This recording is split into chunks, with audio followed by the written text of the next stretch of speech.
There's something in our DNA that allows us to do this, that made us hunters. Being so engulfed in that very second, that very moment. And then the decision that, okay, I'm gonna take that life. And then to turn that into food, there's a primal feeling, but there's also a sense of responsibility. It's not like something you just bought in the store. Something you bought in the store is just, it almost feels like a product. What do you make of the whole plant-based movement? By existing, we do have a negative effect on everything around us. If you don't eat meat, you're still having an impact that kills animals. Habitat's lost. Like, think about it in a critical way. For me to exist, something has to die. Could I be responsible for that directly? I think a lot of people mischaracterize hunters as people that are just out to kill. I really just want to protect wild areas. I want the animals to flourish. I want them to have a place to live. I'm not really concerned about what I get out of this world. I just want people to enjoy this world when I'm gone.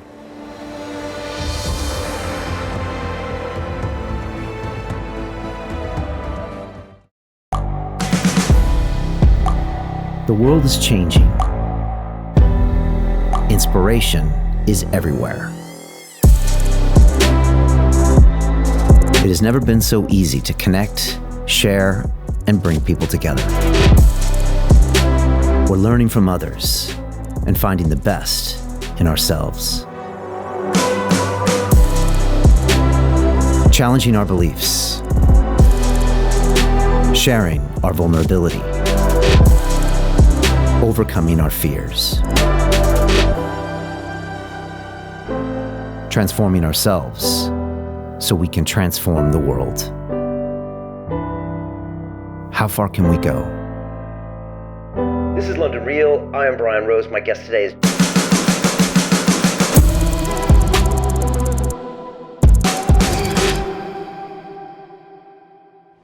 What does it mean to be a hunter?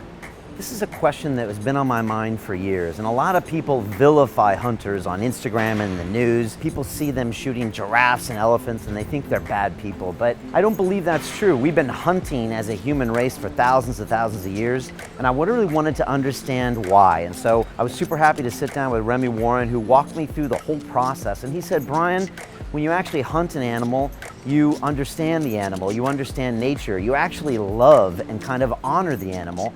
And then when you kill it, you use it for food, and you admit that all life creates some death. He would rather shoot his own food than people walk into a supermarket and just have someone else do the killing and be completely removed about what gives them sustenance. This is something that I really wanted to explore, and I think Remi really explains this well. Why do we need to hunt? And his wife, actually, he took out for the very first time, and when she finally shot that deer, she understood what it was all about and understood that was a painful thing to do. She was then all of a sudden connected with who she was as a human, her food, and the entire cycle of life. So it's some really deep stuff here. If hunting offends you or you're not sure about this stuff, I really encourage you to watch this episode to really understand what goes behind the actual hunt itself. Remi's a fascinating guy. Oftentimes he'll go out for 7 days and actually not kill anything. And this is something I think I want to pursue, and you'll probably see me hunting next year to really learn more about something that I believe is the human experience. Also, Remi's got a great story about fighting off a grizzly bear and saving his wife's life due to his hunting skills, and it's not to be missed. So now I leave you with Remi Warren. This is London Real. I am Brian Rose. My guest today is Remi Warren, the American hunter, outdoor guide, television presenter, and writer. You are one of the world's foremost hunting advocates, spending an average of 300 days a year in the wild and having survived everything from bear attacks to being struck by lightning, even once saving your wife's life in a search and rescue mission. You've hosted multiple shows on television, including Solo Hunters, Meat Eater, and Apex Predator, educating people about where our food comes from and how hunting contributes to wildlife conservation. Remi, welcome to London Real. Yeah, thanks for having me. Great to have you here. First of all, what's it like being in London? And, you know, from the UK perspective, how's our hunting game here compared to America? Yeah, I mean, I haven't been here very long, but the best part's been just walking around the little bit that I got to and just seeing so much history here and just really seeing how things are quite a bit different than where I come from. You know, I grew up, I wouldn't say in a rural setting, but not in a city setting either. Probably a lot stronger on the rural side than the city side. Is it weird being in like an urban environment like this?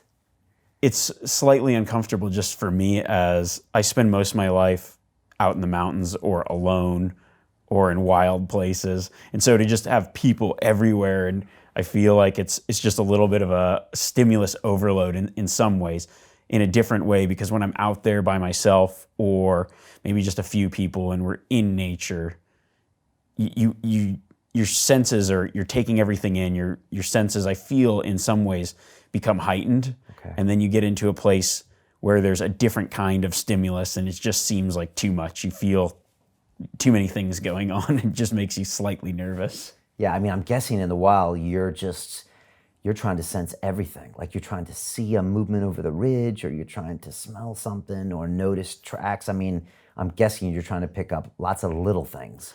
And here you're probably getting hit with too many big things. Yeah, I think that's it. As well as you're picking up little things, but taking in a surrounding that is almost quiet.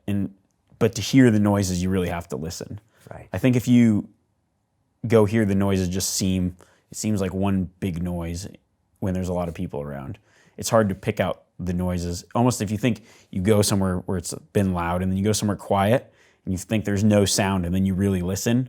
Or if you've ever taken, the thing that always happens to people is they'll be out there and they'll take a video, and then when they get home, they'll hear birds and things in the background that they didn't even notice when they were actually in that place. Right.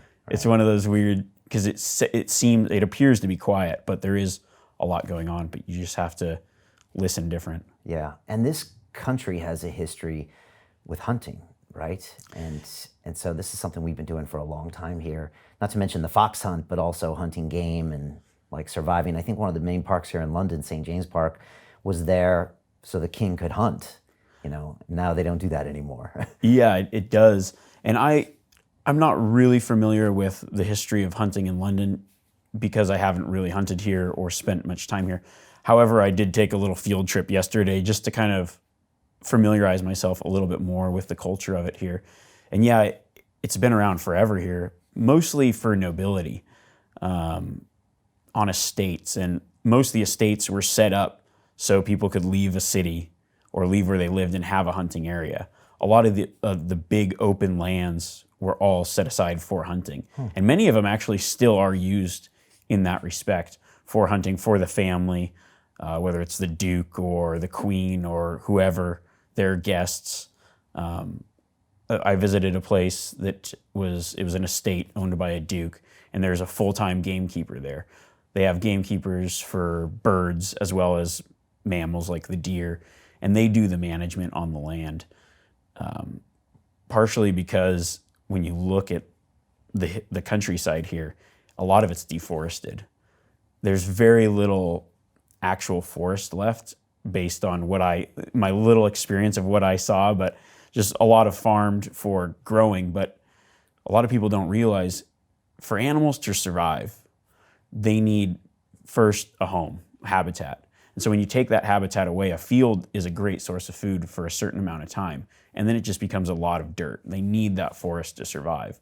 So with that forest gone, the gamekeeper's job is to really understand the animals there, the carrying capacity of the land, and then manage it so the natural native forest doesn't get eaten down to nothing, because there are not only native species, but as well as some indigenous species here that kind of throw the balance of everything off.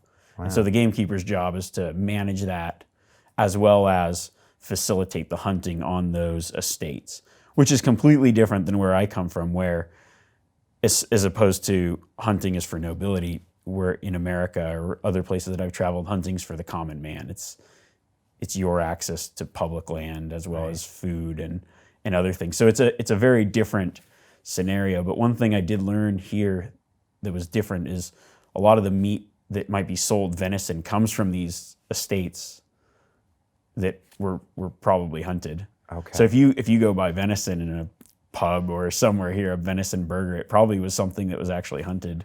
So I can probably get some pretty nice, clean, real, wild meat here because these estates have to harvest. Yeah. Okay. And that was something that I didn't realize, because that's not not everywhere allows that. Okay, interesting. All right, good. Well, look, I want to jump into all the questions around hunting, ethical things, what we wouldn't know about you as a hunter. But like, let me just talk about my history. So I grew up in San Diego, but my grandpa had a ranch in Arizona. And so we used to go out there, and my cousins all had 22s, and my uncle was a big gun guy. He was like ex-Vietnam, and he used to walk around with like 44s on his hip, and he used to carry like a mini 14, and like he was into it, right? Yeah. And I remember my cousins I remember one time they shot squirrels, and I actually didn't shoot one. My brother and my cousin shot a squirrel, and they cooked them up, and I remember eating squirrel, and that was like a weird thing. Yeah. You know? Also, my grandpa was a cattle rancher, and I remember him giving us a half a cow once a year, and we'd literally drive it home to San Diego and stick it in our freezer, and that was like our sustenance. But I was still a city boy, so I never really got the connection. Blood still made me squirrely. My grandpa used to take me fishing, and I couldn't gut the fish, you know, typical like, city boy stuff. And so that was like me. And then I lived in cities, you know, New York City and LA, and I was totally separated from meat, wildlife, anything. And I just bought meat in a store. And in America, it comes really beautifully packaged, and it looks like it's manufactured that way, right? Yeah. It comes in the clean film and USDA approved, and it's like, it's gorgeous. And then last year, I went 100% plant-based on a challenge to do an Ironman race on a plant-based diet. So I started eating only plants. I'd never done that in my life. I thought I might fail. I ended up figuring it out. My wife was cooking for me. But then when you start eating plants, you start also kind of judging people about, you know, it's true. If you just eat plants, after about 3 or 4 months, you're like, why are you eating that? Why does the animal have to die? Why? Then you look at factory farm stuff and sausages, and you're like, what's going on here? And at the end of the year, I finally made a conscious decision to bring meat products back in my life, but also hopefully a little more consciously, maybe thinking about where they come from or why I'm eating it, as opposed to just shove it in my mouth. And so obviously leaving that kind of vegan community, they weren't too happy about it. And there's lots of questions. And so look, also part of me had heard about hunting, and I was kind of curious about it, you know, because people say when you kill an animal, you have this kind of a spiritual relationship with it. You kind of connect with it. You kind of connect with nature, which seems completely opposite to most people. They're like, how can you love an animal and kill an animal at the same time? How can you care about an animal and then kill it? And so I thought I'd really want to talk to one of the top people, and that's why you're here. So I'd love it if you could just answer some of these questions for me. And I'm still curious about hunting, and it's not like I want to kill an animal, but I feel like it's an experience, and maybe it's something carnal. Maybe it's in my DNA, you know? And I've heard people like Tim Ferriss of the 4-Hour Workweek, when he did the 4-Hour Chef movie, he said that when I think he went with Steve Rinella, who I know you know.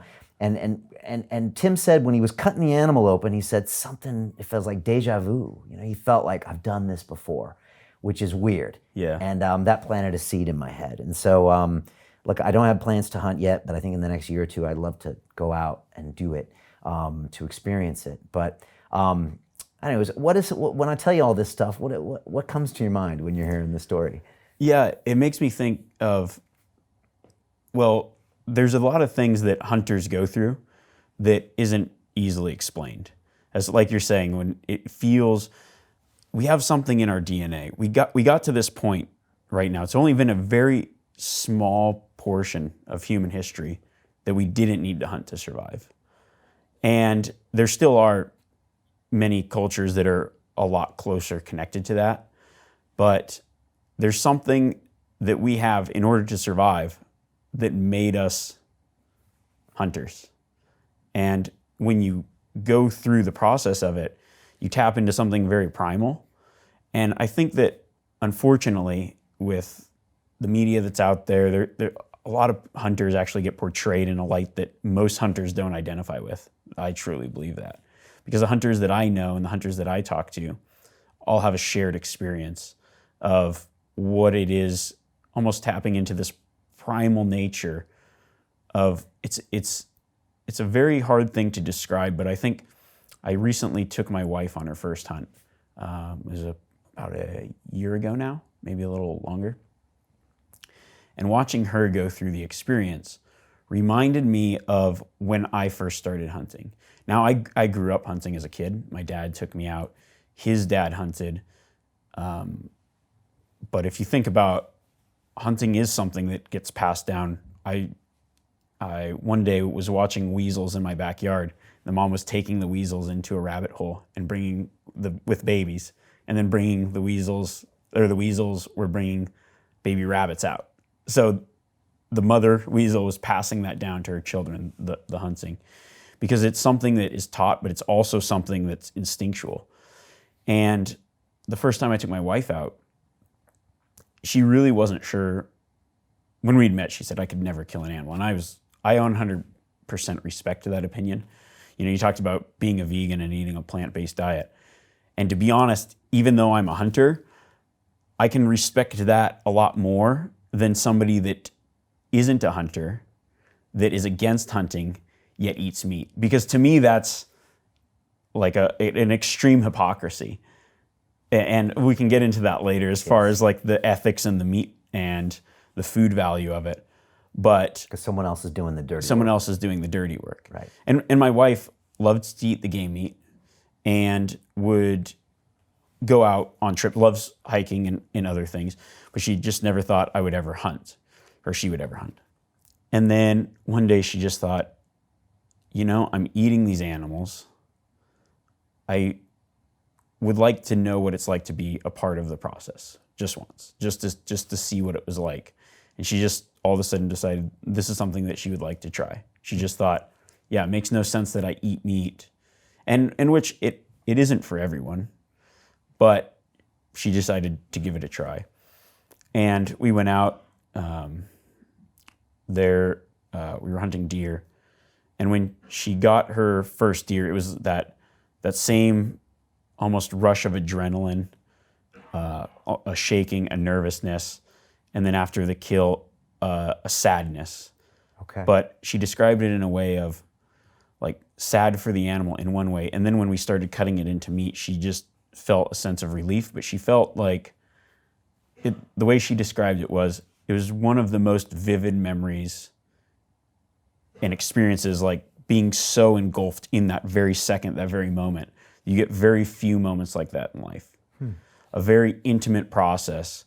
And I believe that that's what comes back to our DNA, that primalness of, it felt like Tim said, it felt like something she'd done before in a way, even though she'd never done anything like that, and remembered it in a way that had never had a memory like that. And because of that, you know, that meat now is something that she valued even more than any meat she'd ever had. Right. Because you're a part of the process now. You took that life, you're responsible for it. And so to go through the struggle of the challenge of actually getting it, and then the decision that, okay, I'm going to take that life. Right. And then to turn that into food, that food has so much value at that point that it's unlike anything else you can eat, because you feel responsible for it. And it is in some ways a weird feeling, but because you feel responsible for it, it then lends value to the life of that animal. You know, I think a lot of people mischaracterize hunters as people that are just out to kill. Right. That's one of the smallest portions of hunting in the entire process of it. If you understand, well, especially where I hunt out west, it's mountain hunting. There's a lot of physical exertion. When you get the animal, you have to carry a lot of weight and everything back. It's a process. And then once you get the meat home, to go through that, and then it's on your plate. It's not like something you just bought in the store. Something you bought in the store is just, it almost feels like a product. Where, I mean, could you imagine if every steak you ate in your life, like you go to a restaurant, you buy a steak, and you now have a photo of that steak and a memory of that animal? Wouldn't you value that animal a little bit more if somebody left a scrap on the plate, and you'd be like, well, what are you doing? Yeah. But an animal died for that. So you become very connected with your food in that way. It really is unlike any other experience with, I definitely believe, with food as well.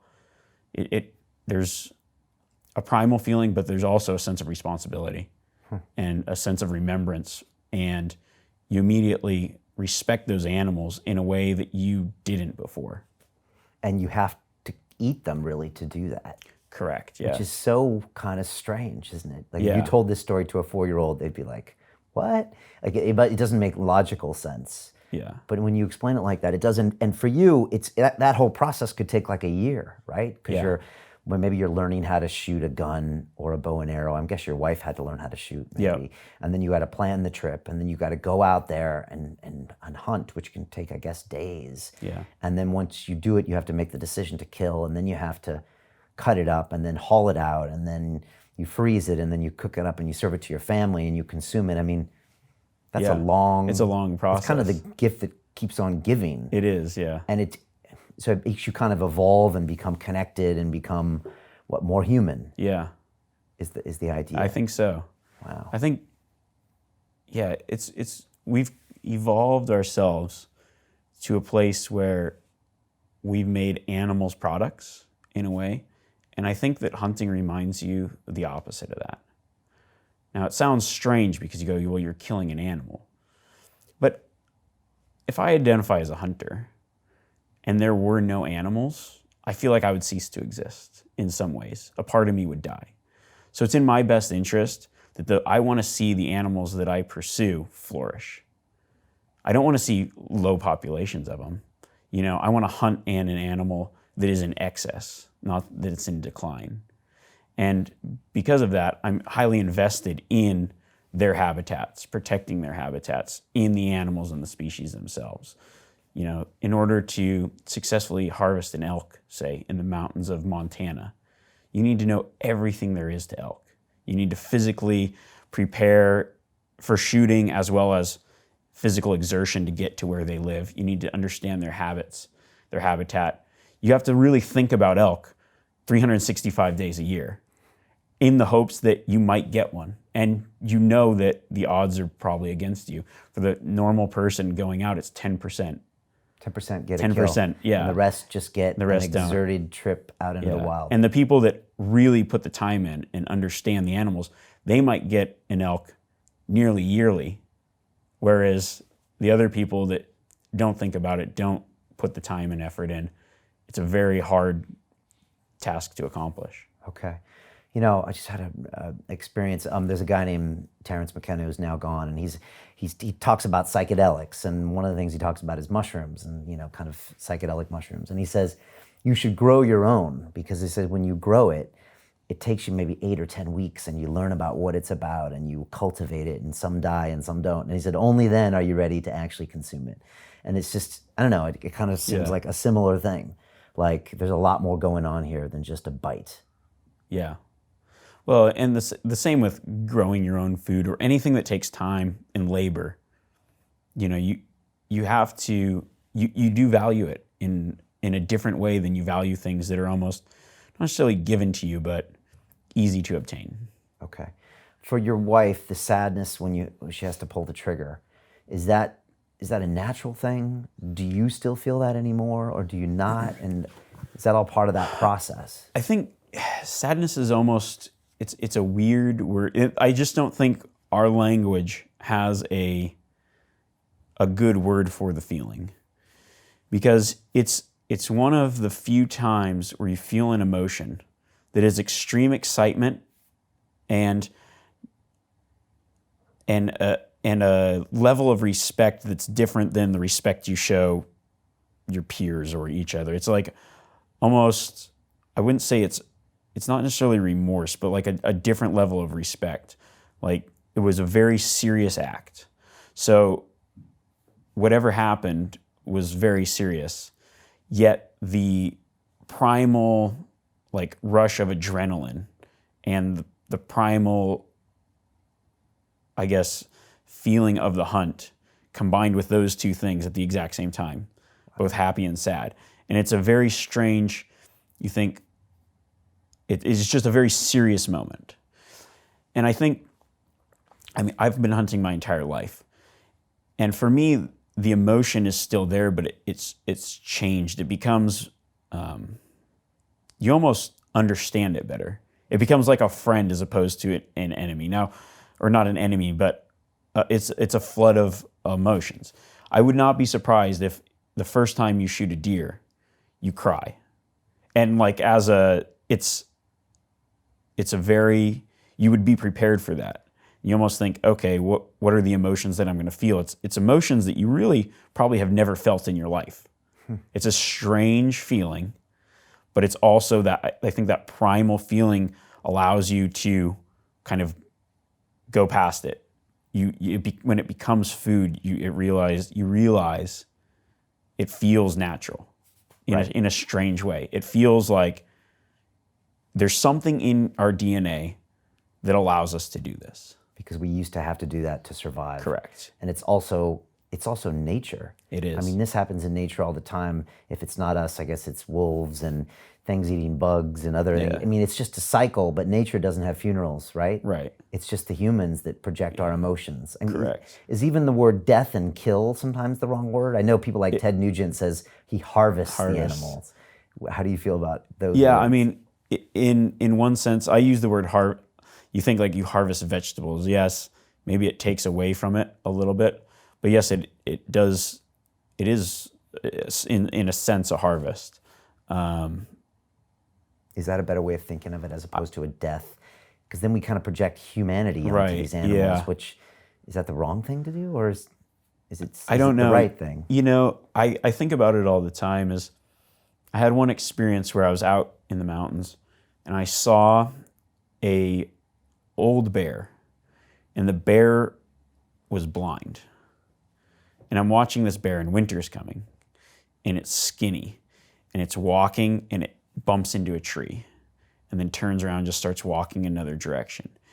And I almost like hurt for it. Like, I'm so sad for this bear because I know what it's going to face. It's going to face a very painful, agonizing death. But I projected that onto it. If I really thought, once I watched it, I realized like that bear doesn't feel sorry for itself. It's a bear existing, and he doesn't necessarily, it's the natural course of what's happening to that bear. Yeah. It's different because you immediately want to portray human feelings and emotions to something you see. And so to realize like that bear didn't realize it was blind in a sense. It knew it couldn't see anymore, but it was just still doing what it did. Right. And It's very weird. that is weird. Yeah. And that happens in nature all the time. It does. And I mean, the other thing I've heard from hunters is that these animals die anyways, and that people don't think about that sometimes. They just think, oh, you're shooting the animal. But in the course of the season, these animals are going to die from lots of predator attacks, right? Well, yeah. As a hunter, the thing that we do that other animals don't do is we project our humanity into the kill or the harvest because we want it to be as humane and painless and ethical as possible. We don't want to watch things suffer. Watching something suffer is against our own humanity. I would never want to make a bad shot or have something go wrong and make an animal suffer because that would be against my humanity in so many ways. So you think about, we almost see other animals that are also predators as just savage. Like I've seen wolves kill elk many times, and it's an agonizing, gruesome process that I think I wouldn't want that death for anything, yet it's just part of nature. So when I go out, I hunt with my humanity as well. Like if I am going to kill something, I want it to expire fast. I want it to be humane. I don't want it to suffer in any way. So when you go to take that shot, there's a lot of emotions, but you're also thinking, I need to make this shot. You need to perform, yeah. Because if you miss it, that thing could be out, gone, bleeding, in pain for days or longer. Yeah. And you might never find it. Right. If you talk to any hunter that's made a bad shot, maybe it was an accident or the animal moved at the wrong time. If that's a feeling that you feel bad about for days. Like your mood is changed. You'd never want that to happen, and you do everything in your power every time to ensure that doesn't happen. Have you made a bad shot before? I have before, and it's the worst feeling I've ever felt. Wow. What happened? Or what's one? Is there one you can talk about? Is it harder with a bow? Yeah, it is in some ways, but in other ways, it's not.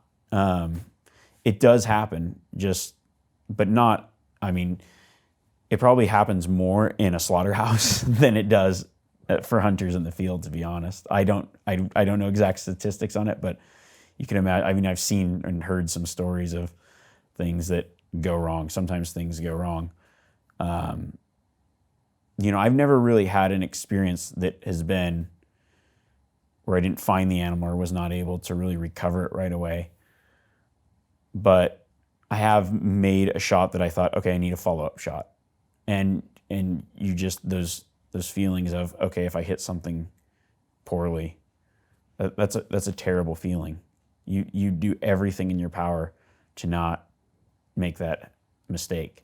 And it does happen. That's the trouble, is it can happen. Yeah. Anything can go wrong. Something could deflect off a branch that you couldn't see, but you just have to do everything in your power and practice. And that's why I say, for most hunters, it's not. I mean, there are a lot of hunters that it's just an activity they do every once in a while. But for myself, it's a lifestyle. It's a lifestyle of preparation and really thinking about and studying and trying to be the best that I can for a lot of reasons. But one of them is especially just to show respect to the animals, because, I find those animals, all animals really. I mean, I'm a hunter. I love animals. People that don't eat meat, that doesn't make any sense. He's a hunter, but he loves animals. Oh yeah, he loves to kill animals. Well, if you said you could kill the last of this species, or there could be, save the species, I would always choose save the species. I love animals, but I also eat meat, and I like knowing where that meat came from. I like being a part of the process. In some ways, as a hunter, you do enjoy the primal feeling, like that feeling that I was talking about, that hard to describe feeling. Right. You learn to almost like hone that feeling. Right. I think of it like this. As humans, now if you've lived in a city your entire life, you're like a house cat that really hasn't been outside. Maybe you're a second generation house cat, right? But the second someone hits a laser pointer on the floor, what's that cat do? Tries to kill it. Yeah. I mean, it triggers something in its brain that it chases the prey. And there is something like that, no matter how repressed it is, that's in all of us. It's in our DNA. It's what got us to this point. Okay. Now the vegans would obviously disagree and say that our intestinal tract and our teeth were not meant for that. But then I guess the carnivores come back and say the opposite. But there's something there. And you're saying, you're just saying you're being honest with yourself. Yeah. That you're going out there and there's something thrilling about the kill, but also something saddening. There's a respect and there's no words for it. Yeah. And it connects you with your food, and I'm guessing connects you with your life and your purpose as a human and the place that you have in the world and the ecosystem and nature as well, right? Yeah. Wow. That's pretty deep stuff. And also, are you one of the people that says that hunting is the reason these animals are able to survive, because of the money raised and all the different things with the permits, and like that's a whole system as well? Yeah. Because there's a history in America where we pretty much killed a lot of the animals, right? Some to extinction or some really close because there wasn't any kind of controlled hunting. Is that right? Yeah. And so I guess, yes, I am one of those people, because I understand there's a balance of nature. Now, people would argue, well, animals did fine before we got here. But if you really think about it, before we got here, at what portion the animals that are on the planet now have not been hunted by humans? Which animals are around that haven't been hunted by humans over our existence? There aren't any. Humans have always been a part of the equation as a predator that has hunted the animals that are there now. And when you think about it like that, okay, but then think about how, if humans, you say like in America, so let's use the American bison for an example, right? Where that was one of the species that almost got wiped out because they got essentially annihilated, thrown on trains, shot for meat sales, and nearly wiped out. But if you look at today's world, the reason bison aren't in the same numbers they were before is not because they got shot out, but because they have nowhere to live now. because the world has changed. It is forever impacted by our advancements in technology. We can never coexist with the animals like we used to, in a way where we're still hunters. Okay. Because if the American model of conservation is based on managing every population species is managed specifically for its area and the amount of habitat. You can't just pick white-tailed deer in North America and manage them all the same everywhere. You have to go based on every micro region that there is and those management objectives and regulations. Now, in order to facilitate, say, habitat improvements or other things, you need money because land is not cheap. Habitat restoration is not cheap. Replanting and reseeding is not cheap, as well as just having a biologist to say what are the populations doing here. That needs some kind of funding.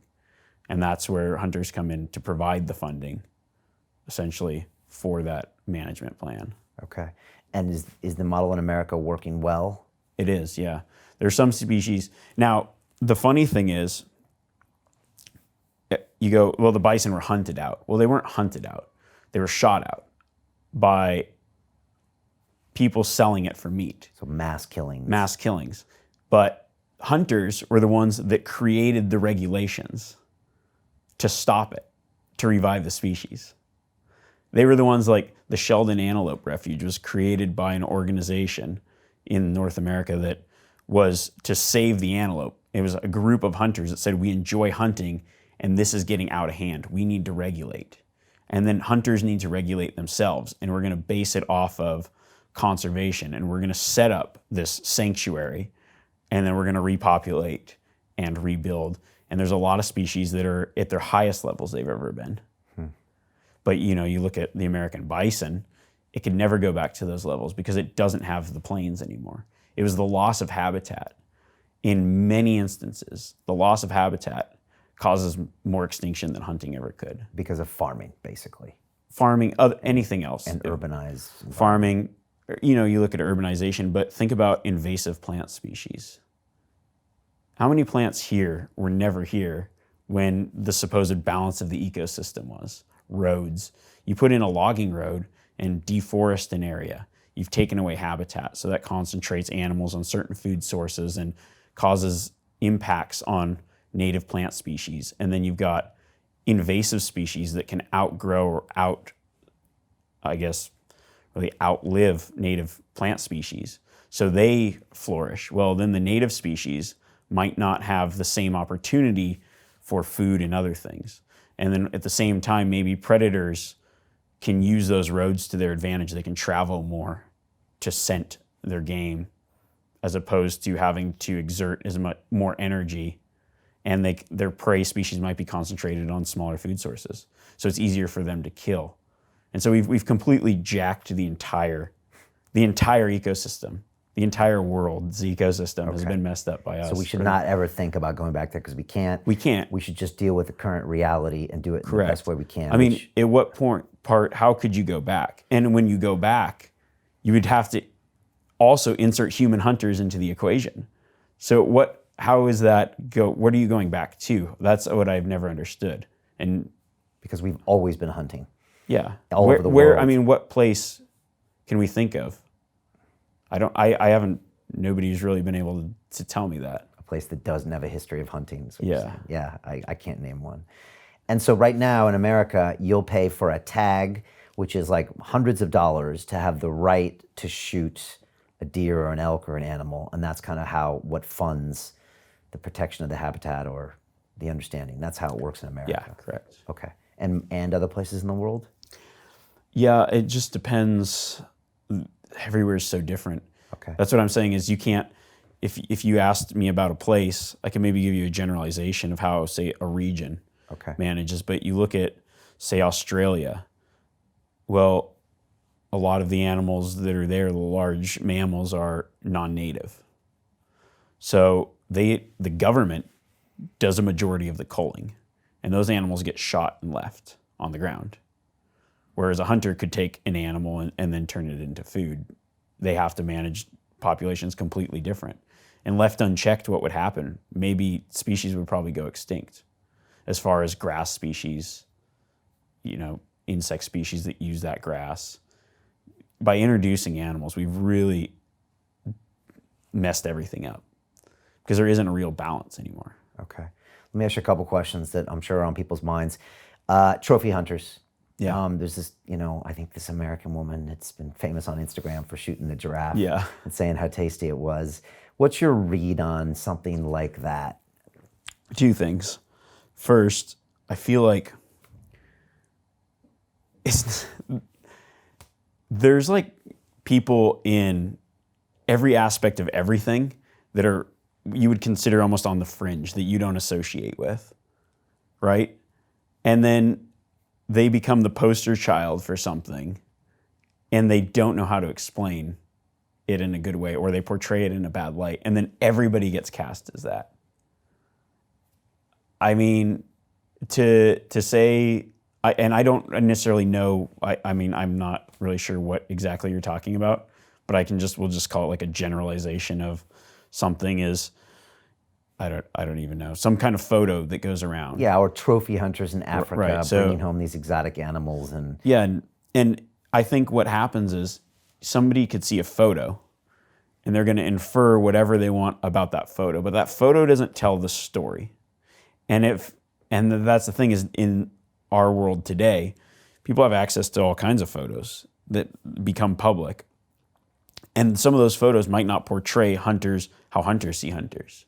They just portray one aspect of whatever that person did. And it becomes a generalization of what everybody feels. And what you see in that photo is somebody smiling and standing over an animal, and it looks bad. And yeah, and if you don't understand, maybe, now I'm just saying, I'll take a photo with an animal, and when I look at that photo, like, I remember that animal. It's a way of like, and to other hunters, they look at that animal and like, it's a weird thing. For us, it's more of a feeling of respect for that animal. Like, you're showing this animal, but you also have to understand, like, that animal is completely used. It's food. Now, I'll say I shoot a deer that has antlers, and I'll take the antlers, and I might have the antlers in my garage or whatever. But because when that meat's gone, I still want to remember that animal. And it's a weird... Is that why people put the heads of the animals on the wall? Yeah, it means a remembrance. It's a remembrance. It means something to them about that hunt, and every time they look at it. Imagine every day, if you walked out of your room to go have breakfast, and you saw an animal that you ate, and you had to remember that animal every day.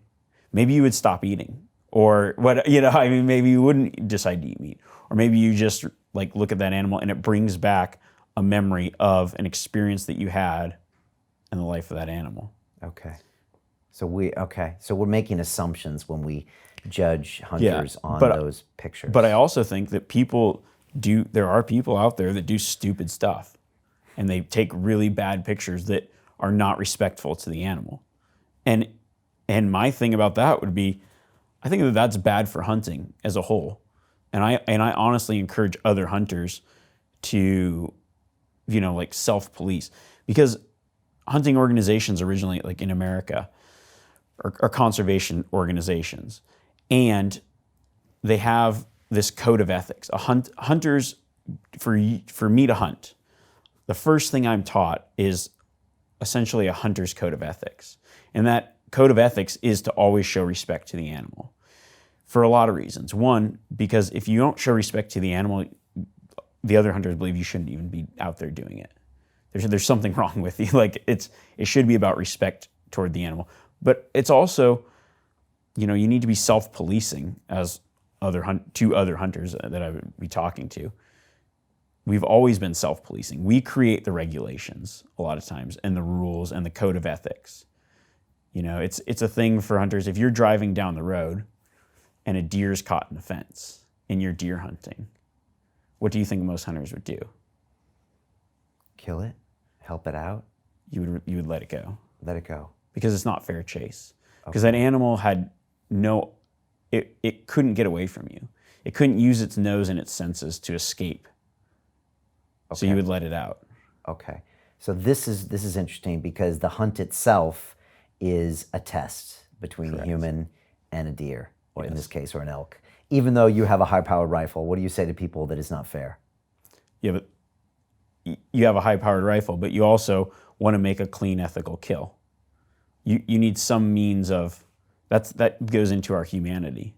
Okay. And it's still, in a lot of ways. it's still difficult because It is still they're in difficult. their own habitat. They are. They have senses. They can smell 1,000 times better than you. If the wind turns the wrong direction, it's going to smell you and leave, run. They're naturally adapted to survive. They have adaptations that help them avoid predators every day. When a human hunter walks in the woods, well, most places, like in America, where it's where we have predators, large predators.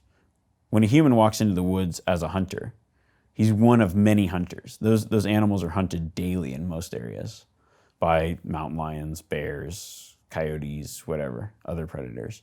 Now you go to somewhere else, like I say, every region is different. You go to New Zealand, where there's introduced species, and then there's no predators. Well, those populations go unchecked, and they can actually have negative effects on the native wildlife. So I guess, what would be the instance there if you wanted to go back to normal? You'd have to do a mass killing of all these animals. Thousands of invasive species, millions of animals would have to be killed if you wanted things to go back to the way it was. To continue watching the rest of the episode for free, visit our website londonreal.tv or click the link in the description below.